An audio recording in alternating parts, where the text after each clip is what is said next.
Hello प्यारे बच्चों, welcome to the Tesla classes. स्वागत है आप सबका नीट प्रीवियस ईयर क्वेश्चंस की सीरीज में, जहां पे हम नीट के पिछले 40 सालों के previous year questions chapter wise, topic wise, year wise cover करते हुए चल रहे हैं। जहां पे हम पहुंच चुके हैं अपने chapter electric charges and fields के आज क्वेश्चन नंबर 6 से लेके 10 तक में।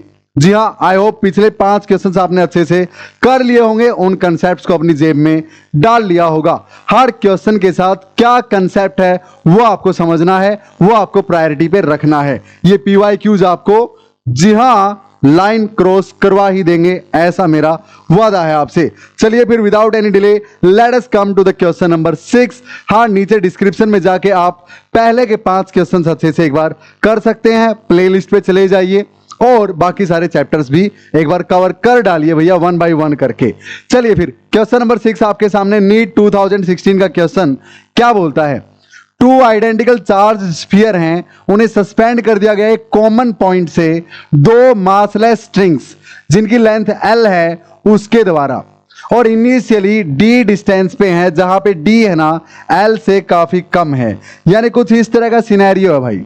ये है मामला इस तरह से, यहां पे एक रस्सी के साथ ये ऐसे है, एक रस्सी के साथ ये ऐसे है, और ये दोनों चार्ज हैं, तो क्या एक दूसरे को रिपेल करेंगे? Yes sir. तो फाइनली ये इस शेप में आपको दिखाई देंगे।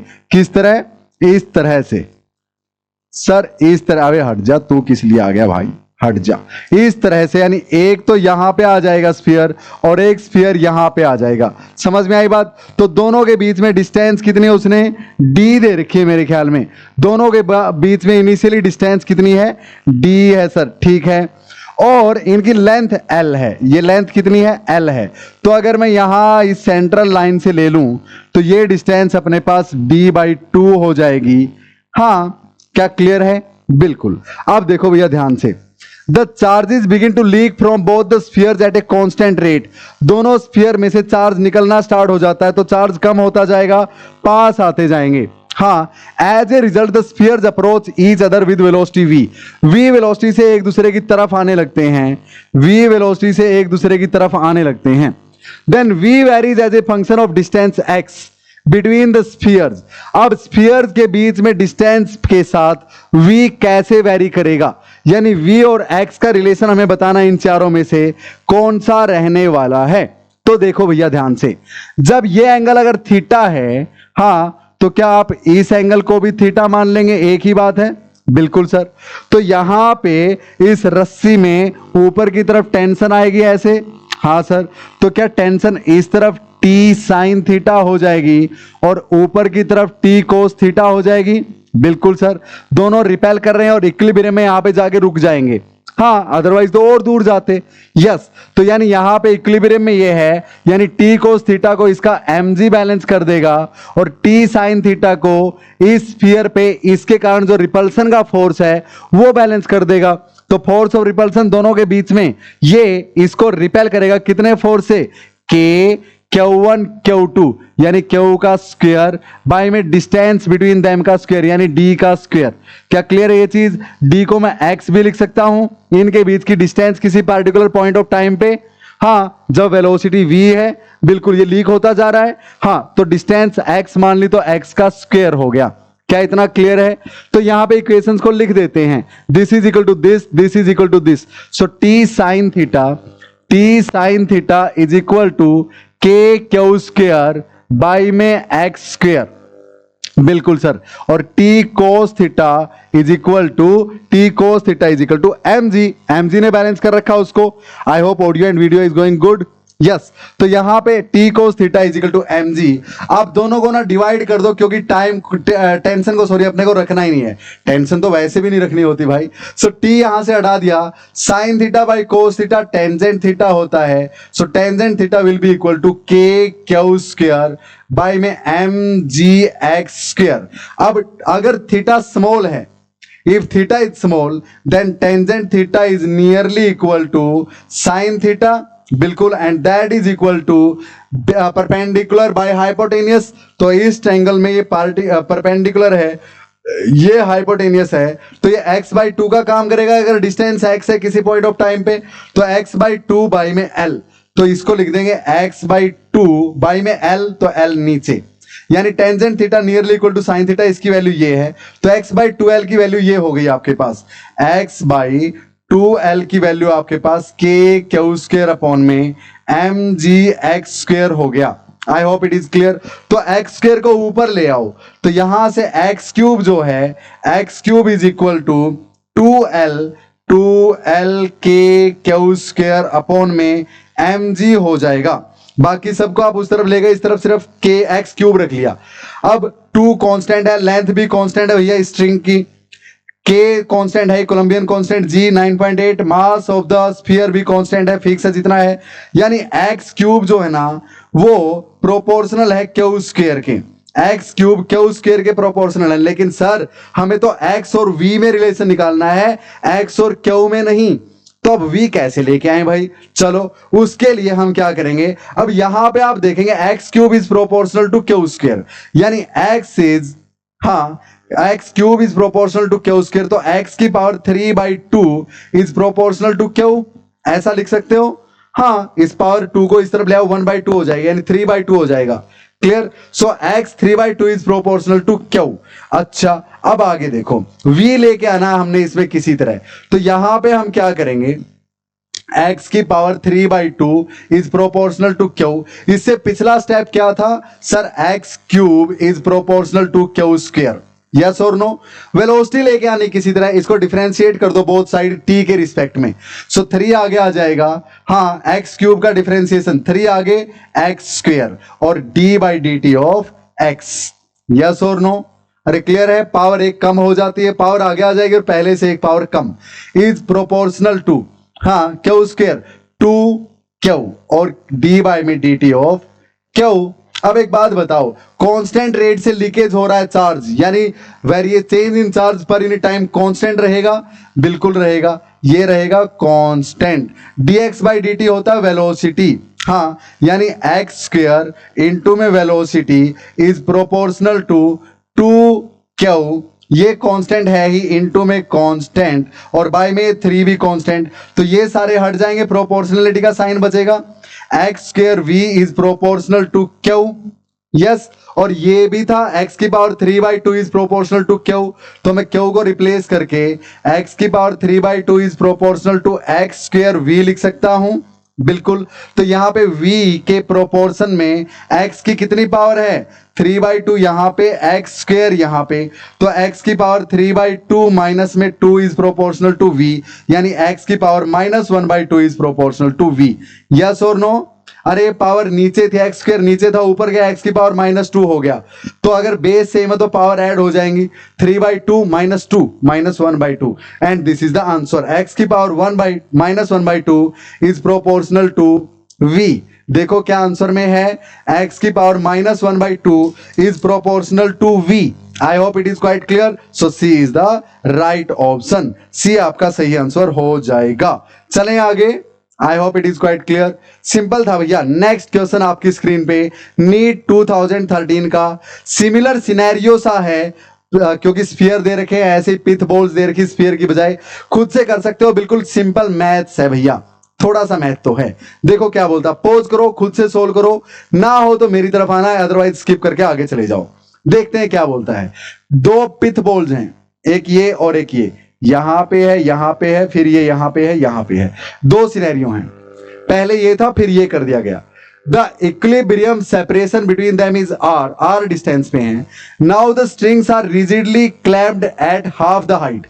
बोलता है कि इन दोनों रस्सियों को ना ऐसे पकड़ के और पास पास ले आए y/2 की हाइट तक, और फिर ये ऐसे रिपेल हुई, यानी रस्सी को ऐसे पिचका दिया, यहां तक खींच दिया और ऐसे पिचका दिया, क्लैंप कर दी, यहां पे बांध दी, अब ऐसे जाएंगी दूर दूर, बिल्कुल। तो अब डिस्टेंस r डैश होगी, r की बजाय, हाँ r थोड़ी ना रहेगी, अब की बार r डैश होगी, बिल्कुल। तो आपको बताना है अब जो सेपरेशन बिटवीन द बाल्स है, यानी r डैश, वो क्या हो जाता है, नया r डैश। तो बिल्कुल सिंपल है यार, इसमें तो करना ही क्या है, बताओ मुझे सिंपली। यहां पे हाँ पहले जो r था वो निकाल लेते हैं, और फिर जो आर डैश है वो निकाल लेते, दोनों को डिवाइड कर देंगे, आर डैश आ जाएगा आर की टर्म्स में। बिल्कुल, तो देखो क्या यहां पे अगर एंगल थीटा है तो इस तरफ टेंशन टी आएगा, ऊपर की तरफ टी कोस थीटा आएगा, इस तरफ टी साइन थीटा आएगा। जी हाँ सर, तो टी साइन थीटा वही इक्वेशन बन गई ना पिछले क्वेश्चन वाली, टी साइन थीटा किसके बराबर, के क्यू बाई में आर स्क्वायर, के Q1 Q2 यानी के एक का चार्ज इंटू में दूसरी का चार्ज बाई में डिस्टेंस का स्क्वायर, डिस्टेंस कितनी दोनों के बीच आर, तो आर का स्क्वायर। दूसरी equation T cos theta, T cos theta mg से बैलेंस होगी, नीचे की तरफ mg बनेगा यहां पे, बिल्कुल mg बनेगा, और इस तरफ क्या था Coulombian force. So T cos theta mg के बराबर, पुट करो भैया, T cos theta is equal to mg, दोनों को डिवाइड कर दो, टी से टी कैंसल, क्या टेंजेंट थीटा आपका equal to k q square by में mg आर स्क्वायर हो जाएगा। बिल्कुल सर, अब इसमें टेंजेंट थीटा की वैल्यू पुट करो इस ट्रायंगल से, परपेंडिकुलर बाई में बेस, परपेंडिकुलर r बाई 2 है और बेस y है, यानी r बाई 2 और बेस y है, that is equal to k q square by में mg आर स्क्वायर। क्या मैं r स्क्वायर को इस तरफ ले आऊं, बिल्कुल ले आओ सर, तो r क्यूब हो जाएगा। क्या मैं 2 को और y को उस तरफ ले जाऊं, बिल्कुल सर, नेक्स्ट स्टेप में 2 यहां पे y यहां पे, ये सारा कांस्टेंट है भाई, यानी r cube is proportional to y, yes और नो, बिल्कुल। तो इसी तरह जब यहां पे r डैश आएगा तो r डैश क्यूब जो है वो प्रोपोर्शनल टू y बाई 2 होगा। क्यों होगा, क्योंकि यहां पे y बाई 2 है रस्सी की लेंथ, है ना, जहां से नीचे क्लैंप की गई है रस्सी, यस और नो। तो r क्यूब अगर प्रोपोर्शनल टू y है तो r डैश जो होगा नया डिस्टेंस इनके बीच, उसका क्यूब y बाई 2 के प्रोपोर्शनल होगा, यानी जहां पे दोनों अटैच्ड है रस्सियां वहां से नीचे की लेंथ पे डिपेंड करता है r क्यूब, यानी r dash cube proportional to y by 2। अब दोनों को डिवाइड कर दो, r डैश क्यूब बाई में r cube is proportional to, या फिर इक्वल टू लिख लो, कांस्टेंट से कांस्टेंट तो कैंसिल हो जाना है, सो y बाई 2 बाई में y से y कैंसिल। अब इनको क्या लिख लूं, r डैश बाई में r की पावर क्यूब कर दूं एक साथ, और 1 बाई 2, यानी r डैश बाई में r is equal to 1 by 2, ये पावर क्यूब थी, इस तरफ आके 1 बाई 3 हो जाएगी, यानी क्यूब रूट हो जाएगा, यानी r dash is equal to, हाँ r dash is equal to 1 by 2 का क्यूब रूट इंटू में r, 1 बाई 2 का क्यूब रूट, 1 बाई 2 का क्यूब रूट, 1 बाई 2 का क्यूब रूट इंटू में r, यानी a हो गया भैया 1 बाई 2 का क्यूब रूट और इंटू में r, यानी a is the right option, a is the right option. कर दोगे भैया इस तरह से, बिल्कुल आसान क्वेश्चन था, इससे आसान क्या ही होगा यार। चलें आगे। आगे चलने से पहले एक छोटी सी इंफॉर्मेशन आप सबके लिए, टेस्ला क्लासेस की अपनी ऐप प्ले स्टोर पे जो मौजूद है, वहां पे आपको क्लास 11th और 12th के सारे चैप्टर्स, जी हां, अलग अलग चैप्टर के अलग अलग कोर्सेज बना के वहां पे अपलोड कर रखे हैं, जिनको स्टडी करके आप अपनी कोचिंग के साथ साथ अगर उसको पढ़ते हैं तो बोर्ड्स में भी 100% मार्क्स स्कोर कर सकते हैं, ऐसा मेरा वादा है आपसे। जी हां, वहां पे आपको हर चैप्टर की बोर्ड्स की एनसीईआरटी बेस्ड स्टडी मिलेगी, जिसके कारण आपका नीट और जेडब्ल्यू का तो कोई क्वेश्चन छूटेगा ही नहीं, मेंस का, जेडब्ल्यू मेंस और नीट का एक भी क्वेश्चन नहीं छूटेगा, क्योंकि एनसीईआरटी बेस्ड सारे चैप्टर बोर्ड के लेवल पे, चाहे सीबीएसई हो चाहे स्टेट बोर्ड हो, उस तरह से करवा रखे हैं। तो आप अपनी बोर्ड्स में भी 100% मार्क्स सिक्योर कर लीजिए, along with the preparation and revision of the neat and JW. तो वहां पे हर चैप्टर आपका रिकॉर्डेड फॉर्म में आपको मिलेगा। 24 घंटे लाइव डाउट सेशन के लिए मैं अवेलेबल रहूंगा। ये मेरा कॉन्टैक्ट नंबर है, इस पे एक बार हेलो भेजना कि सर डाउट है, मैं लाइव आपके सामने आ जाऊंगा। तरीका क्या होगा वो मैं यहां पे बताऊंगा जब आप हेलो सेंड करेंगे, या फिर अपनी ऐप के ही चैट फोरम में ऑप्शन है, वहां पे टाइप कर दो कि सर डाउट है, फटाक से मेरे पास नोटिफिकेशन आएगा, मैं आपके साथ अटैच हो जाऊंगा। डीपीपी मिलेगी हर सेशन के बाद, हर लेक्चर के बाद, और बेस्ट क्लास मॉड्यूल मिलेंगे बोर्ड्स लेवल के, और पीवाईक्यूज मिलेंगे बोर्ड्स के पिछले 20 सालों के सोल्व किए हुए, और प्लस में एक चीज और वहां पे आपको मिलेगी, सारे चैप्टर्स ना वन लाइनर्स के साथ शॉर्ट्स की फॉर्म में वहां पे अलग से अपलोडेड मिलेंगे आपको अपने कोर्स के साथ। कोई भी चैप्टर जो आपकी मर्जी का है वो वहां पे ऐप पे पढ़ सकते हैं। चलिए, और ना के बराबर फीस है, और इस पे भी अगर आप टेस्ला 12 नाम का प्रोमो कोड यूज करते हो तो आपको इस पे भी 20% डिस्काउंट मिल जाएगा भैया। चलिए विदाउट एनी डिले आगे चलते हैं। नेक्स्ट क्वेश्चन आपकी स्क्रीन पे AIPMT 2010 2013 से पहले ना नीट का ही पुराना नाम क्या था? All India Pre Medical Test, AIPMT होता था भैया, शॉर्ट में बोल रहा हूं। अब सुनो, 2 positive ions each carrying a charge Q। 2 positive ion हैं, दोनों के पास ही चार्ज कितना है? Q। इसके पास भी Q है और इसके पास भी Q है, ठीक है। सेपरेटेड बाय डिस्टेंस D, दोनों के बीच में डिस्टेंस कितनी है? D है। F is the force of repulsion between the ions, number of electrons missing from each ion। Number of electron निकालना है, वो कैसे निकलेगा? Q is equal to NE से। चलो बताता हूं, बताओ इनके बीच में फोर्स कितना होगा? F is equal to K Q1 Q2 by में डिस्टेंस का square.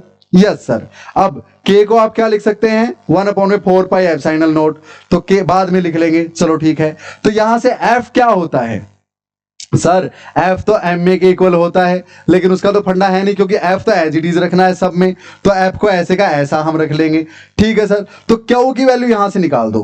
Q square is equal to, अबे हट जाए यार, Q square is equal to, हाँ, Q square equal to FD square upon में K।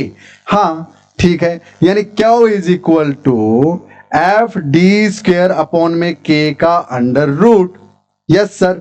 अब Q इक्वल टू NE होता है किसके अकॉर्डिंग? किसके अकॉर्डिंग? क्वांटाइजेशन ऑफ चार्जेस के अकॉर्डिंग। हाँ, तो टोटल चार्ज कितना? जितने नंबर ऑफ इलेक्ट्रॉन्स मिसिंग है उसमें से, और इनटू में एक इलेक्ट्रॉन का charge. Yes, so NE is equal to under root FD square upon में K की value 1/4 pi epsilon naught. Yes, epsilon not.